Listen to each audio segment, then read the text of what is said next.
Coming up on today's episode of Real Talk Rentals, how do you expand into a different market? We're going to tell you all about how OnQ did just that. Welcome back to Real Talk Rentals, a podcast brought to you by OnQ Property Management. We're here to give you the behind-the-scenes look at all things property management and everything that goes into owning an investment property. My name's Ben, and with me, as always, my co-host, Mr. Eric Dixon, the go-to expert on all things rental property and real estate. I normally say here in Arizona, but now we're going to talk about beyond that. So I'm not going to tack that on at the end of your intro there. As a spoiler, I guess, because today we're talking about the difference between markets within a state, outside of a state, and what you should expect from your property manager if you are hiring a property management company or a property manager in a different state, different market, expectations. So Eric, let's kind of start this off here. We learned the hard way, I guess you could say, like just doing it, which is we opened an office in Tucson, Arizona, which if you don't know, geography in Arizona is about just under 2 hours from our main office here in Gilbert. So why don't you tell us the story of that and what we learned and the importance of it? Yeah, so we it seems like so long ago, but we've always wanted to expand, right? Like Taylor started the company in 2010.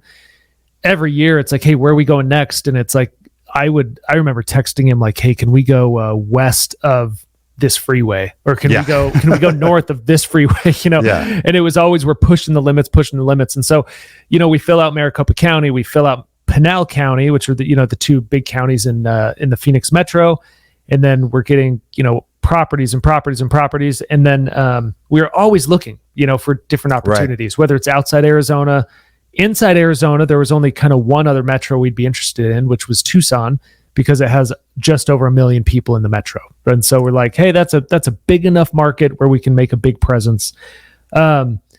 But we weren't specifically looking. What happened was one of our property managers kind of raised his hand and indicated, hey, I might move back to Tucson. That's where I'm from.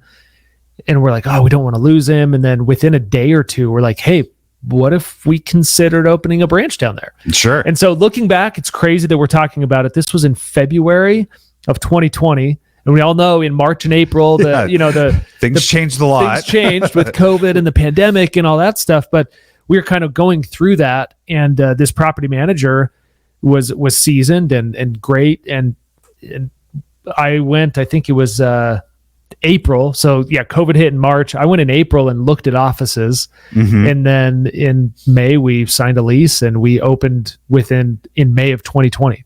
So it's like looking back, it's like in the middle of the pandemic, at the start of it, we kind of opened and expanded a brick and mortar office, which sounds so backwards. Yeah. When everyone was switching to remote work and work from home, and we're like, no, we're going to do another physical office. Do you know what we're going to do? We're going to sign a 3-year lease on a property management office. But for us, it was really, we're kind of opportunists within the space in that we're not going to, hey, we are going to open an office this year. We were kind of like, hey, if the right thing came along, if we were going to buy a business, if we were going to expand from zero. And we just decided that with our marketing strategy and our culture, we were going to start with 0 properties in Tucson with a proven employee that moved down and moved his family down there to open it. So that's kind of how it started. We could have managed Tucson from the central branch and just have some eyes and ears in Tucson, right? You have an inspector, you have your field agents, but manage them out of here. Yeah. But we really just believe in having the local expert. This property manager that moved down there had history in Tucson, had grown up there, had family there, knew the major crossroads, knew the shopping, the restaurants, the rental rates, and everything. So when a client called and said, hey, how's this area? He knew. It wasn't, fake it till you make it type thing. Yeah, absolutely. So that's what we kind of tried to do. We tried to we went down to, the detail of mimicking this office from the wood paneling like you see here to the carpet, the paint, the countertops. We're like, if we're doing this, we're going all out. Ben, you designed all of the window wraps and the signage. We used the same person that did our Gilbert stuff and said, do you go down to Tucson? And they were like, I don't know. And we're like, for you, yes, Ben, we do. Yes, for me, they did. Went down there and set it all up. And so I would say Tucson was a huge milestone. We had been, let's see, it was basically our 10-year anniversary of doing property, doing the company, right? Was, hey, let's expand in a market that's much, much, much smaller than Phoenix. It's 2 hours south. And we learned a lot, of how to manage people outside the main office, how we needed to be down there physically, how we needed to recruit, how even the market's different. The rental market is different. The investment market is different. It's a huge college town down there. Yeah, and U of A is huge. I forgot even that has been a big part of it is when COVID hit, U of A students didn't go to class anymore. Yeah. And so it was like, hey, do you know what we should do? We should do property management.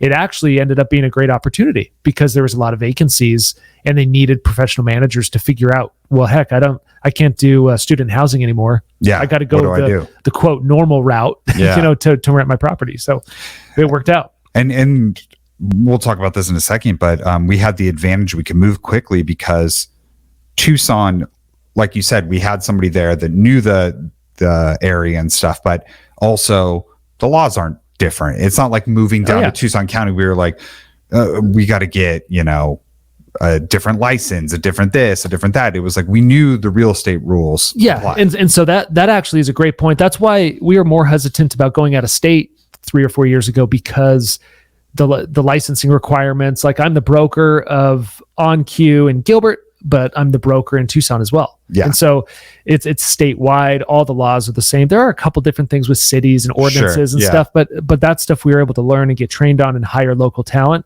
But yeah, licensing requirements for agents, property managers, myself as the broker, branch managers is all the same. So it made for a very smooth and quick transition. All right. So then let's talk about a bigger transition, which was this year, 2023, as we're recording this. We did a huge thing, which is we opened in a different state. Yeah. We opened in Texas. And I wouldn't have had that on my bingo card in 2022, but things move fast. Like that's how we do stuff, but also so many more pieces to this. So let's kind of talk through that and talk about, what we found out moving to a different state. Well, it's a perfect segue because what we basically had documented all the things that we did in Tucson, the good, the bad, and the ugly of like, hey, this worked really well. This didn't work at all. And then it was kind of the model of, hey, this is what we need to do in a different state. So the challenge was several months in advance, we did have to find out the licensing requirements. So luckily we had a friend of the pod, Matt, he was busting us for how long to go to Texas. Right. And so it was almost like The Secret where it's like, he willed it or manifested it into so existence. True. Right. He'll listen to this and be like, yeah, man, I talked about that for 3 years. I've never met someone so in love with a place that he had never been at that point. He'd like only passed through and he was like, this is where I have to be. It's like, do you want to go there first? No, it was great. And so, him and his wife both got licensed and had another employee, Carrie, got licensed. And I'm in school now trying to go through that to be the broker over in Texas. And it's one of those things that we kind of were like, hey, if we do the schooling and we get licensed, the next step is actually doing it, And so, that was like you were saying, 2022, I flew out there, in December, looked at a few office spaces, secured a lease within 30 days to start in 60 days for several multi-years. And we were like, we're doing it. And everything's bigger in Texas. We went all out, Same thing. You did all the signage, the furniture's the same, everything, the brand, the car wraps, the sales folders, everything, we just decided, hey, if we're doing it, we're doing it. So it ended up, that we learned so much from Tucson that Dallas is growing at an exponential rate compared to Tucson when it started. Not because Tucson's worse. Tucson's just as good or better in that it's closer, but Dallas just had a head start. I mean, it's like, hey, we knew what didn't work. Let's not do any of that stuff. And then what did work, we tripled down on, And so it's been super exciting. I don't know that I would have said we're going to do it in 2023, but now in Texas, there's multiple markets that are the same licensing. So once we have all that down, there's 5 markets as big as Phoenix in Texas. Yeah. So, there's a ton of opportunity. And one thing that we want to do, that we want our clients to realize, and anybody that deals with us, is we don't want to get distracted with all of that growth, when really our key focus is managing one by one properties. Absolutely. And so that's actually why people have asked, why aren't you guys expanding? Why aren't you going out of state? Why aren't you doing this? And it's like, we're still perfecting our craft here in Gilbert at headquarters, right? And you don't want to get too excited on growth where you lose sight on the target is taking care of the day-to-day maintenance, rent collection, customer relations and customer service of the residents and owners, right? So we want to make sure that is our sole focus. And as we can scale slowly, we can create opportunity. One of the most exciting things, and I'll shut up about it, is is seeing opportunities within our company for growth of the employees, right? With expansion, absolutely. Right? If we stay in Phoenix forever and that's it, you would have some hierarchy changes, some opportunity for growth, but going into other markets creates opportunities for leaders to go to different spots. So it's been amazing hiring people in Tucson and Texas. We said Matt moved out there, but we had to hire local talent. We believe that you have to have a local person that knows those, like I said, the rental rates, the market, the sales market, the restaurants, the shopping, all that stuff. We had to hire that there, and they're amazing. And so it's been awesome from the employer side to say, man, this is creating awesome opportunity. Even yourself, it's like, hey, Ben, you got to figure out how to market in a different state. Yeah. And it's like been a big learning curve. It's crazy. Everything's different. And I think too, exactly to your point that like, and this will kind of lead into the next question, but like, we were confident in what we did as a company and what we could bring to the market, but it also, and I think this goes to, an owner who's looking for a property management company.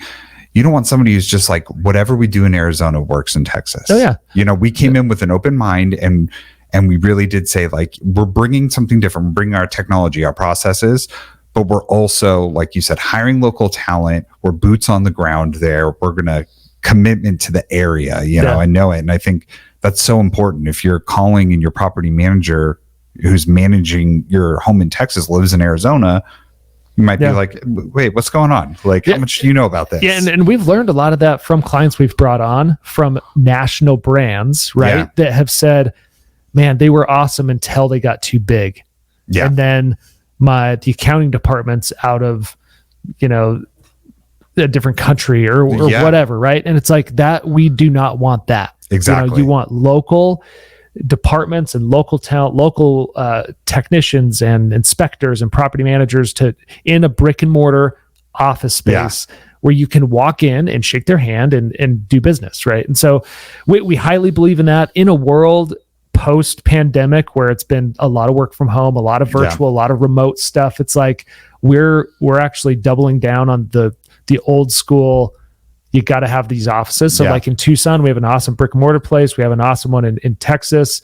And we do have to figure out at what point do you expand and keep expanding? And what point do you have headquarters here? What duties are here? And what things are in the remote, offices? So. Well, and to your point, we've already kind of jumped in this third question here, which was going to be asking you about, having different locations. How important is it to have an office there? But it just occurred to me, we also, while we were opening Tucson, while COVID is like starting to ramp up and we're kind of like, okay, this is going to change things, that allowed us to pivot to our locker system that we have here, where really, if a tenant wants to pick up keys and so, they don't have to interact. They have the assurance of coming to a building and knowing it's legit, but they don't have to have someone physically hand them the keys. It can be all automated. They can come 3 a.m. and do it. What's been awesome is piloting different things like here in Gilbert and then being able to implement it in another market, right? And so that's, like you said, the locker room or the locker system is the biggest, the wow factor that we're going to deliver in these other markets. They're on their way, and I'm super excited to be able to say in Tucson and Dallas and any other future market, as soon as we open the market, we're going to order the locker, to be built because that's just how we do business, right? And so that type of thing is going to be awesome as we're rolling out. It took us too long to realize that that's the way to do it, which should have been in Tucson a year ago, right? And we're kind of like, well, now that it's working in Gilbert, let's do it in both markets, right? Yeah, absolutely. So there are a lot of advantages there. I was talking to a friend of mine, and he he had a comment about investing out of state, and he's asking me like, "Oh, would you invest in real estate or apartments in Texas or Alabama or something?" And I was like, "Well, me personally, I know my personal Phoenix market. Yeah, own a property management company, so it's like, yeah, I'd invest here more than out of state." Right. But he was like, "Yeah, I don't know if I can." And so we were talking, and he's like, "I think what I'm going to do is I'm going to spend 50% of my time finding an apartment complex and 50% going around and trying to physically find who's my property manager." Yeah. And it got me thinking, like, if it was in the market where we are in Dallas, he would find us physically and he'd be like, "Hey, you guys are close. You're well established and professional." And that's what we want. We don't want to be that brokerage ran from the house. We're all virtual. All our employees are work from home. It's just not our style, and it's not I don't think it's what our clients want. Whether they come in the office or not, they want to know that you're working together and you're collaborating and you're doing all that stuff. So it's funny. Like I think about, I'm sure there's a lot of people that are great at remote work, that can log in and do it. But I think when I was in college, right, they would offer online classes or show up in person classes. I couldn't pass an online class to save my life. And it wasn't because I didn't know the stuff. It was because I didn't have the motivation. Like I have to be sitting somewhere having someone talk to me, a real person, and then it's like, all right, now I can graduate with honors. But it's funny, in an online class, I'd fail it. And you say that, and I agree, right? And I think a lot of our employees in the office would agree, but that's what we attract, right? Like we attract, hey, when there's a requirement to come in the office and collaborate and problem solve, it's part of the reason we can move so fast. Because there's so many people listening and here. And hey, Ben, I overheard you talking about this. Why don't we do that in Texas? Why don't we do that in Tucson? If you're all working from home, you're not hearing the chatter and the the culture side. So it's one thing, and I'll kind of leave it at that. Is one of the biggest things we have a physical office for is not just for our clients. It's for our clients, it's for our residents, all of that, but it's for our employees to have a home away from home in work and to have that culture. I feel like in Gilbert, we've created this amazing culture, and we have to replicate that somehow in Tucson and in Dallas. So far, I think we're doing a good job, but I think we could do a better job of when they fly in or they drive up and they see Gilbert, they're like, wow. And I'm like, oh man, you need to feel that wow in Tucson. And you need to feel that wow in Dallas. So it is us we are learning, but I think it's half we have it for the clients, but half is for our team. We have to have an awesome office, awesome perks, awesome environment for them to do a hard job. Like it's a hard industry. It's a hard thing to do. So to that end, let's kind of jump into talking about, I think every industry has really kind of leaned into what we call RTMs, which is remote team members, people, a lot of times in a different country, most times. And everyone, customer service, every time we all know the experience, you pick it up and you can just tell like, oh, this person's not in here. It doesn't mean they're not providing great customer service, but it's like, it's clear I'm not talking to somebody in Texas right now. What do you think about remote team members and like their impact on the industry, good, bad, or in between? So I think highly, highly valuable in property management in general. For those listening in the industry, for those not, it's not just property management, it's every customer service industry. Right. And it's a twofold, right? It used to be, I feel like back in the day, it used to be, hey, you ship jobs overseas and you save money and it's all about profit. And that's not the case, I don't think, in property management. Part of it is it's hard. You can't find people here to do the job because of either the hours or the things they have to do each day and be trained on. It's like, if I need somebody that's had property management experience in these, with this experience level, they're all remote team members that have done it for other companies and so forth. So we find high value in it, but we are probably one of the lowest like remote team members to physical employees in the office ratio in the industry. Right. Like we go to these conferences and it's like, oh yeah, I'm 90% remote, and they're boastful about it. And it's like, dude, that's cool, but that's their shtick and it's kind of their thing. Yeah. I think we're so heavy on the other side. Maybe we could leverage it more or less, but it's more like I like to, not just me, but we like to meet and be there for quick meetings or huddles or stand-ups and collaborate on ideas and be there physically, 5 of us, figuring this problem out, rather than, hey, let's jump on a Zoom call and hash this out real quick. All right, bye, go do your job. Yeah. And so, but we do have amazing remote team members that help in so many amazing ways. They have amazing families. We support them in so many ways. But we highly value that. And it's funny enough, one more buddy of mine, his name's Brett. We just talked 2 days ago about this, is, he's looking at this new business opportunity, and he's like, all I know is the next thing I'm doing, we're going to the office full time. He's like, I've experienced, he's in the healthcare industry, and he's like, I've experienced remote, 100% remote. And he's like, you lose the collaboration, you lose the creativity, you lose ideas and stuff like that. And maybe a hybrid model is the in-between that COVID kind of introduced, right? Yeah. But we're so heavy on the come in the office that I think it's part of the reason we've been able to scale so quickly. And, our service is so much better because we have the physical bodies here, and we can walk down the hall and say, hey, Ben, can we figure this out right now? Rather than shoot you a message and say, hey, when you read this, give me a call. Yeah. Well, and we're in the housing industry, we're providing homes, and it is like, that's different than calling customer service for like Amazon because your package is late. There is something like, we all the time we have tenants stopping in because they they want to talk to the leasing agent that they've been talking to on the phone, they've been emailing with, but they're like, I'm just, I have this concern, and I just need to look at another human in the eye and have them tell me, walk me through this process again to make sure I'm doing it right.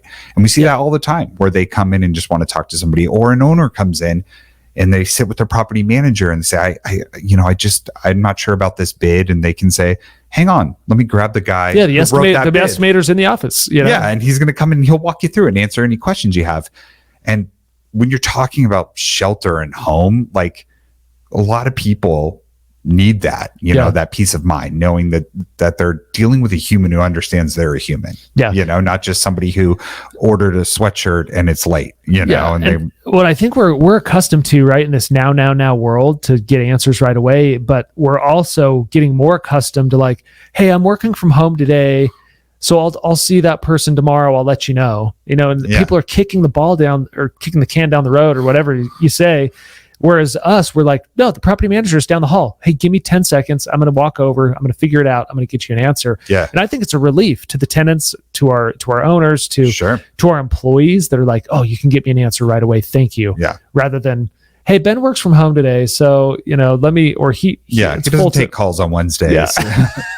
So I don't know. And it's not that we're boasting that, hey, this is the only way to do it. No, for us, it's just the way that we've kind of structured it and grew. Yeah. The physical office, the culture, the presence, the local experts, that has all just been centrally focused in the culture of OnCue. So we're hoping that we can find a way to expand to other markets, not just for growth, but for opportunity for our employees, for our clients. It's funny, now that we opened Dallas, it's hilarious how many current owners that own real estate in Gilbert have properties in Dallas. Yeah, we just found out after the fact. And they just found out, they're like, oh, we haven't even sent a memo out yet. We're kind of just like, hey, we're a few months into this thing. Like, let's just figure it out. Yeah. But, Matt's over there. He's like, hey, this owner called. He said we managed 2 for him in Gilbert. He's got 3 in Dallas. And we're like, oh, sweet, dude. Yeah. Like, we're dealing with like-minded people. Yeah. We're trying to solve the national issue of property management. And it's a service-based industry, and you've just got to offer good service wherever you go. So we're hoping we can keep doing that. Yeah. And I think, you guys have done a fantastic job here as, creating a culture where people want to work, and I think you can feel that when you go into a business, where it's like, whether it's a restaurant or anywhere, you can be like, this guy hates his job. He does not want to be talking to me. And, not to toot our own horn too much, but I do feel like we foster where people, they want to be a part of this. Yeah. Hopefully the employees are listening and they're like, man, Ben, you're right. You're right. Yeah. No, just kidding. But no, it feels good. It's actually one of the biggest, things that gets me up in the morning is the employees, right? It's one of the things that I hope the employees and their families and everything, we can take care of them, because that means our clients will be taken care of. So absolutely. And that's allowed us to do this, is where we're bringing that OnQ culture, with Matt opening up in Texas. It's like he's drinking the Kool-Aid down there, telling them like, this is, I don't know who you're using now, but this is who you want to use. Like, I believe in this brand. Yeah. And that goes a long way. And I honestly believe people can tell that very quickly, So if you're calling a property manager and you get someone on the phone and you're like, this woman hates her life. That's a red flag. You tell her, go apply to OnQ and then hire me. No, that's great. I love the discussion. It's funny because when you were talking about the topics and it's like, hey, we're going to talk about different markets. Yeah. Like, that's cool, I guess. Yeah. But then I look at it and I'm like, dude, it's been a huge evolution for OnQ to be like, hey, we'll do Tucson, we'll do Dallas. And we're not even talking about the next market yet, but we're just like, man, what are the good, the bad, the different things we need to do next time, and so exactly, and what those will look like. So all right, well, I think that about covers it. That's it for us this time. Be sure to follow the podcast and leave us a 5-star review wherever you're listening, and we will see you guys next time.